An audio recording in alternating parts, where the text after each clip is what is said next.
To be honest, I landed my first game dev job almost 8 years ago pretty randomly. I had decent coding skills, but knew nothing about games from a developer's perspective. So how did I get the job? There was no technical interview, just a small game I had to make in 1 week as a test project. It was pretty tough. Why am I telling you all this? Just to let you know, it's totally fine to love games without caring how they work. But the moment you clicked on this video, you showed that you do want to understand more. So in the next few minutes I will gladly walk you through the basics of game anatomy. Most modern games are made using game engines, meta software where you connect different organs of the game, like rendering, physics, animation, input, sounds, netcode, and much more. The main goal of a game engine is to give developers handy reusable components, to develop games quickly without worrying about low-level fundamentals. Smaller dev teams usually use popular solutions like Unity or Unreal, but some even create their own engines for specific purposes. In this video we are going to talk about the core elements that game engines provide to create a game, starting with the most fun one, at least for me, the rendering engine. What does it do? It shows you the visuals. More technically, the rendering engine converts 3D scene data into a proper 2D image displayed on your screen. Think about it. No matter how detailed your in-game models are, on a computer all you really have is data, represented as vectors and points in 3D space. And the output is a beautiful, realistic image on your flat monitor. To create this magic and simplify communication with the video card, modern graphics engines internally use APIs, like DirectX or OpenGL. Simply put, you tell your rendering engine, draw me a line. Then it asks DirectX to do this, which actually looks like this. Not so easy. And it sends a bunch of even more complex commands to your graphics card to actually show it on the screen.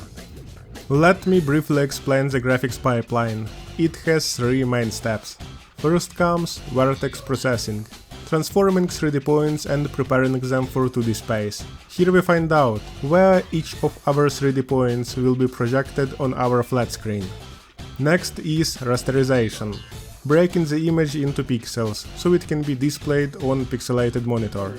And finally, fragment shading determines the final color of each pixel, taking into account its color, material, and lighting. A great example to show the basics of fragment shading is how lighting works. To find the color of a surface, we calculate the dot product between the normalized surface normal and the light direction, and then multiply the base color by the light color and this value we just found. The result you see on this model is called the Lambertian shading. And yes, as you can see, graphics involve a lot of math.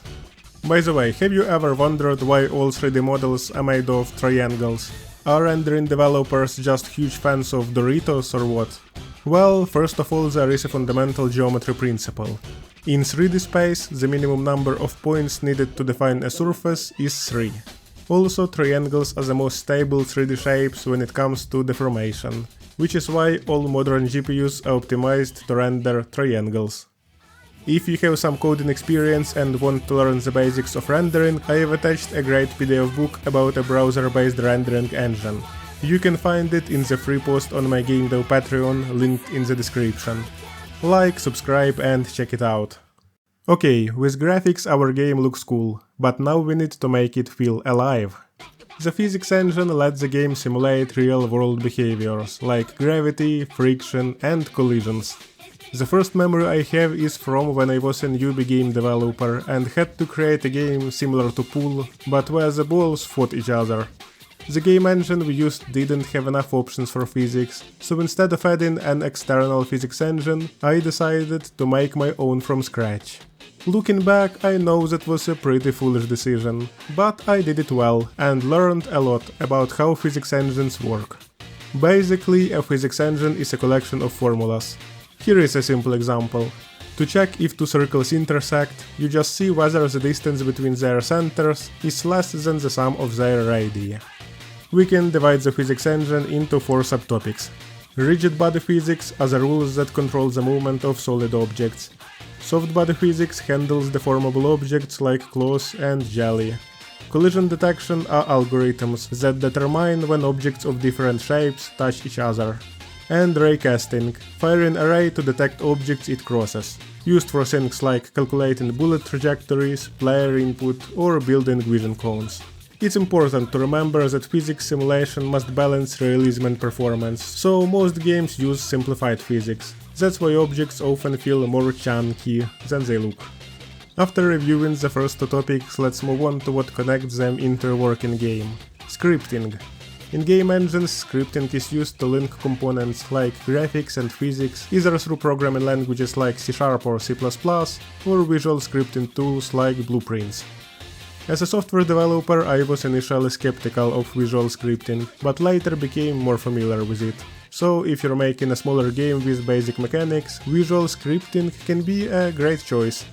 Let's consider a simple task, like picking up ammo.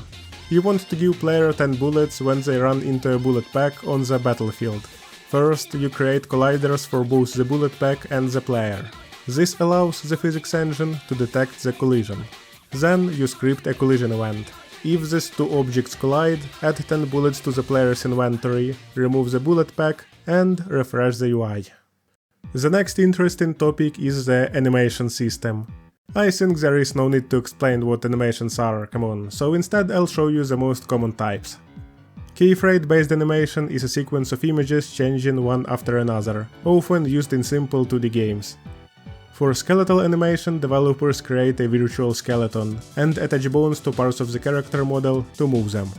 Inverse kinematics allows characters to dynamically adjust their parts to the environment, like placing a leg on uneven terrain. And shape morphing, smooth transition between different states of an object. Used for facial animations or when you need to change an object's appearance dynamically. Animations are usually implemented as tree-like state machines, where you configure which animation to play depending on the current state. Animations are cool, not much more to say. The next very interesting topic is networking. To fully explain its fundamentals would take hours, so let's briefly cover the most important concepts. The most common network setup in games is client-server architecture. In this model, all players act as clients, who send their input data to a central server or host. The server handles all the game calculations and logic, while each player's computer mainly sends input and displays the game based on data received from the server. Networking in games can be divided into two main types. Centralized servers, where all game calculations happen on a dedicated server, like in Overwatch, and peer-to-peer games, where one player's computer acts as the host, and all other players connect and exchange data through that host, like in Warframe. The most complex part of networking is optimization, and there are many techniques involved, but two of the most common are interpolation and prediction, and they serve a bit different purposes. Interpolation smoothes out movement by filling in the gaps between known positions. Imagine, your game only gets updates from the server a few times per second. Instead of freezing between updates, the game estimates what is happening between those updates, based on past positions. This helps make motion look smooth and continuous. Prediction tries to guess ahead. Instead of just waiting for updates or smoothing in between, the client actively predicts what will happen next, like where a player will move or where a shot will land, based on recent input or behavior. This is critical in fast-paced games, where even a slight delay would feel unresponsive. Finally, I planned to cover audio and input systems, but honestly they are not so exciting for most people, including me, and I don't want this video to get too long. Please smash that like button and subscribe, drop an honest, meaningful comment, it really helps me with the YouTube algorithm. If you want more game dev, check out my Patreon I linked in the description, where I share useful beginner-friendly articles. And don't forget to watch my previous video, Why Modern Games Get Gradually Worse.